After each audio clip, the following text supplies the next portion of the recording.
What if I told you there's a book that literally maps out what happens to your consciousness the moment you die?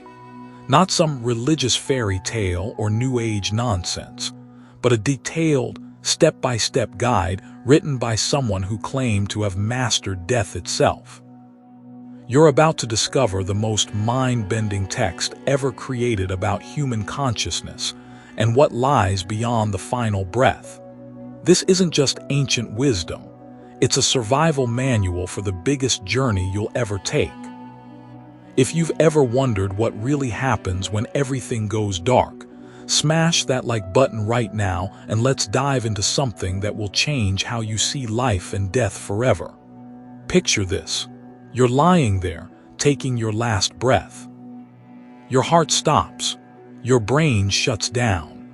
But according to this mysterious text, that's when your real adventure begins.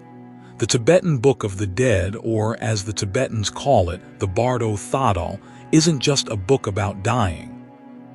It's a roadmap through dimensions of consciousness most people never even imagine exist. You see, death isn't the end. It's the ultimate psychedelic experience, where your mind becomes completely unleashed from physical reality. And someone figured out how to navigate it. This book was written by a man named Padmasambhava, and here's where things get really interesting.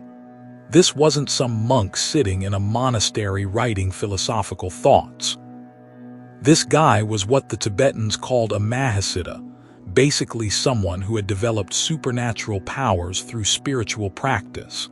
Born in India in the 8th century, Padmasambhava wasn't playing around.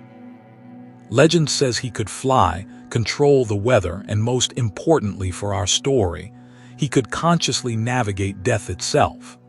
The Tibetans called him Guru Rinpoche, which means precious master, but his real claim to fame was something far more extraordinary. When the Tibetan king Trisong Detsen invited him to Tibet, he wasn't just bringing Buddhism to a new land. He was entering a spiritual battlefield. Tibet was dominated by Bon shamanism, with powerful spirits and deities that actively resisted foreign religious influence. Most spiritual teachers would have been crushed by this opposition, but Padmasambhava did something incredible. Instead of fighting these spiritual forces, he tamed them. Using advanced tantric techniques and what can only be described as spiritual warfare, he converted the indigenous deities to Buddhism. He literally negotiated with non-physical entities to establish a new spiritual order. And here's the kicker. It was during this process of mastering both life and death that he received the instructions for the Bardo Thodol. Not through meditation or philosophical thinking, but through direct experience of the death process itself. Think about that for a moment. You're getting a guidebook written by someone who claims to have actually died, navigated the afterlife realms, and returned with a map. Now, you might be thinking this sounds like ancient superstition. But before you dismiss it, consider this. Modern neuroscience is discovering that consciousness might not be produced by the brain at all. What if consciousness is something the brain receives, like a radio picking up signals? What if when the brain dies, consciousness doesn't disappear, it just changes frequency? This is exactly what Padmasambhava was describing over 1,000 years ago. According to the Bardo Thodol, when you die, you don't just vanish into nothingness. You enter what's called the Bardo's transitional states of consciousness that every human being must navigate. And here's what nobody tells you about these states. They're completely determined by your mental conditioning while alive. Everything you've repressed, every fear you've avoided, every desire you've clung to, it all comes flooding back with supernatural intensity. Death becomes the ultimate psychological test. The first stage is called the Chikai Bardo, the moment of actual death. Your body is shutting down, but your consciousness is about to experience something that will blow your mind. Literally. As your physical senses fade, you encounter what the text calls the clear light of death. This isn't some metaphor. According to those who have studied this text deeply, it's a direct encounter with the fundamental nature of consciousness itself, pure, unlimited awareness without any content. Here's the wild part. If you can recognize this light as your own true nature, you achieve instant enlightenment. No more reincarnation, no more suffering, no more cycles of birth and death.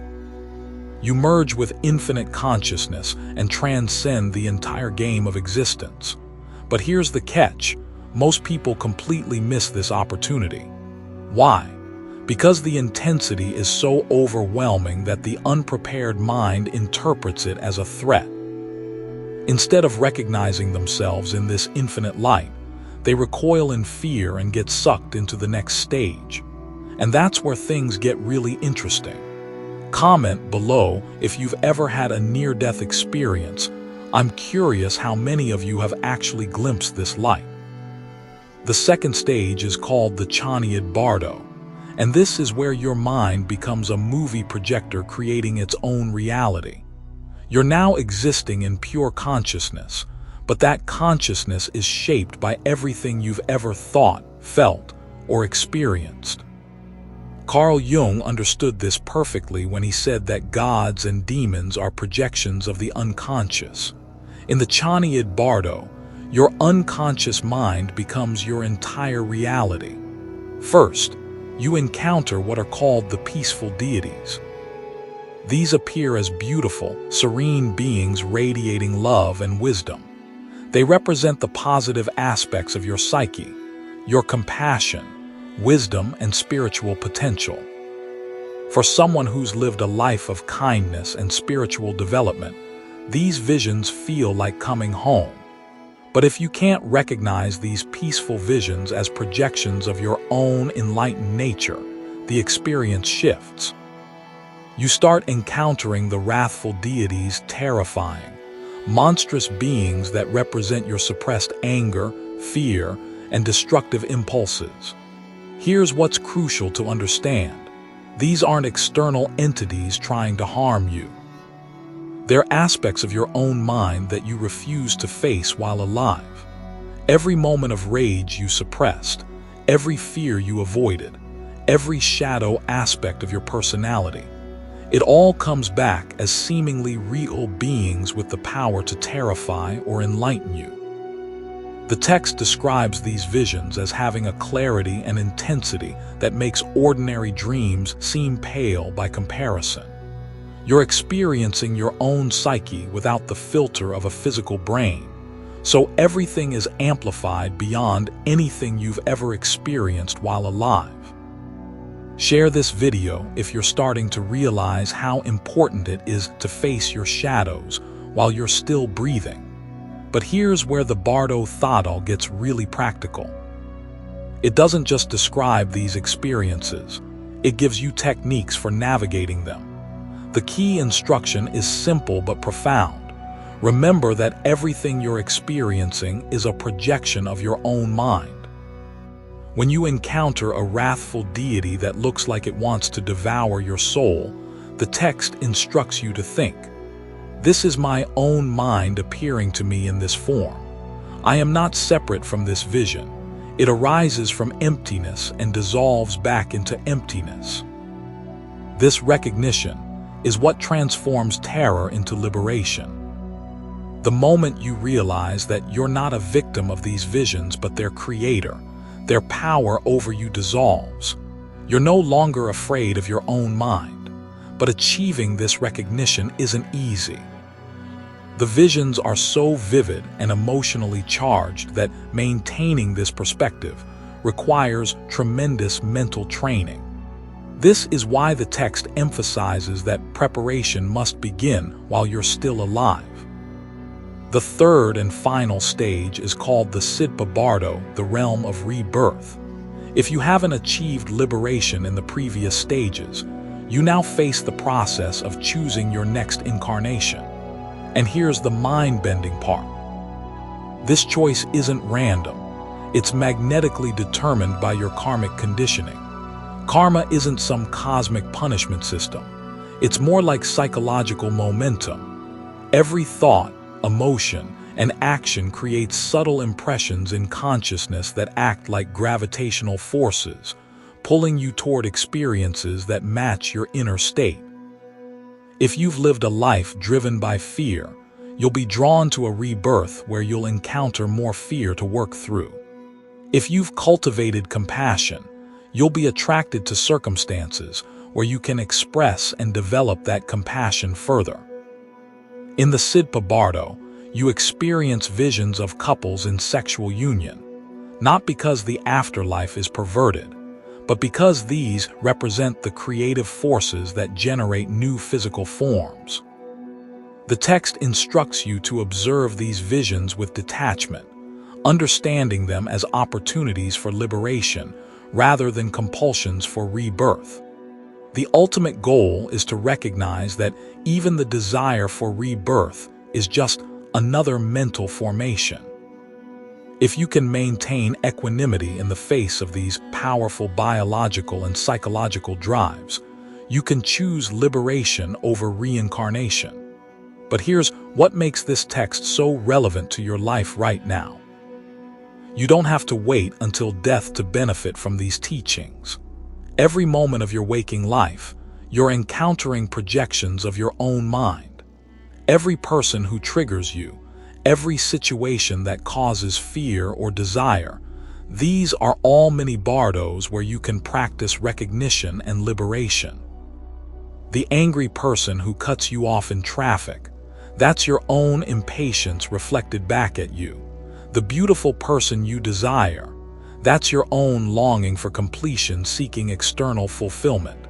The boss who intimidates you, that's your own unresolved authority issues made manifest. When you understand this, life becomes a training ground for death. Every challenging experience becomes an opportunity to practice the same recognition that could liberate you in the bardos. Let me know in the comments if you've ever had a moment where you realized that your external circumstances were reflecting your internal state. This is exactly the kind of awareness the Bardo Thodol is pointing toward. Now, here's what modern science is discovering that makes this ancient text even more fascinating. Research into near-death experiences, psychedelic states, and consciousness studies is revealing that awareness might be far more fundamental than we've assumed. Studies of people who have had clinical death experiences often report encountering beings of light, life reviews where they see how their actions affected others, and choice points where they decide whether to return to physical life. These reports align remarkably with the three bardos described in the Tibetan text. Neuroscientist Eben Alexander, after his own near-death experience, wrote about encountering realms of consciousness that operated by completely different laws than physical reality. Psychedelic researchers like Rick Strassman have documented how DMT can induce experiences that closely mirror the visionary states described in the Bardo Thodol. Even quantum physicists are proposing theories of consciousness that suggest awareness might be a fundamental feature of reality, rather than an emergent property of complex brains. What if Padmasambhava was describing literal facts about the nature of consciousness rather than religious metaphors? But whether you interpret these teachings as literal descriptions of post-death states or as profound psychological insights into the nature of mind, their practical value remains the same. They offer a framework for understanding how consciousness creates experience and how recognizing this process can lead to freedom. The real power of the Bardo Thodol isn't in preparing for death, it's in transforming how you live. When you understand that your experience of reality is fundamentally shaped by your mental conditioning, you gain the power to change that experience. Instead of being a victim of your circumstances, You become the conscious creator of your reality. Instead of being pushed around by unconscious fears and desires, you develop the ability to observe these mental patterns and choose how to respond. This is why the text emphasizes that spiritual practice, while alive, is crucial. Meditation, mindfulness, shadow work, and cultivating equanimity aren't just nice spiritual concepts. They're survival skills for navigating consciousness itself. Every time you choose awareness over reactivity, every time you face a fear instead of avoiding it, every time you recognize a projection instead of taking it personally, you're developing the muscles you'll need for the ultimate journey. But here's what most people miss about this teaching. Liberation isn't something that happens only at death. It's available in every moment. The clear light that appears at the moment of death is the same awareness that's reading these words right now. The peaceful and wrathful deities you'll encounter in the Bardo are the same mental formations you're dealing with in daily life. The difference is that in life, you have the support of a physical body and a relatively stable environment to practice recognition. Death strips away these supports and confronts you with the raw power of consciousness itself. This is why Ram Dass said that when you die, there's only one question that matters. How much did you love? Love, in this context, isn't just an emotion. It's a state of recognition. It's seeing through the illusion of separation and recognizing the unity of all experience. When you can love your anger as much as your joy, when you can embrace your shadows as readily as your light, when you can see the sacred in the mundane and the ordinary in the mystical, that's when you're truly prepared for whatever comes next. Subscribe if you want to explore more of these consciousness-expanding teachings, because this is just the beginning. The rabbit hole of consciousness goes far deeper than most people imagine, and the Bardo Thodol is one of the most detailed maps we have for navigating these depths. The question isn't whether these teachings are literally true. The question is whether they're useful for transforming your experience of being alive. And based on the reports of countless practitioners over more than 1,000 years, the answer seems to be a resounding yes. Your consciousness is already creating your reality through your beliefs, expectations, and conditioning. The Bardo Thodol simply makes this process conscious and gives you tools for directing it toward liberation rather than suffering. So the next time you find yourself triggered by someone or something, remember the teaching of the Bardos. Ask yourself, what aspect of my own mind is this reflecting back to me? How can I use this experience to practice recognition and develop equanimity? The path of liberation isn't about becoming perfect, it's about becoming conscious. And consciousness, according to this ancient text, is the one thing that never dies. It simply changes form, moving through different states and experiences like water flowing through different vessels. Your job isn't to stop the flow, it's to recognize yourself as the water rather than identifying with the container. When you master this recognition, death becomes just another change of scenery rather than the end of your story. And that recognition begins right here, right now, with whatever you're experiencing in this moment. The Bardos aren't waiting for you in some distant afterlife. They're happening now, in every transition, every change, every moment when one experience dissolves and another arises. Welcome to the mystery of consciousness. Welcome to the path beyond death and rebirth. Welcome to the recognition of what you've always been but somehow forgot. The journey into the unknown starts now. Are you ready to remember who you really are?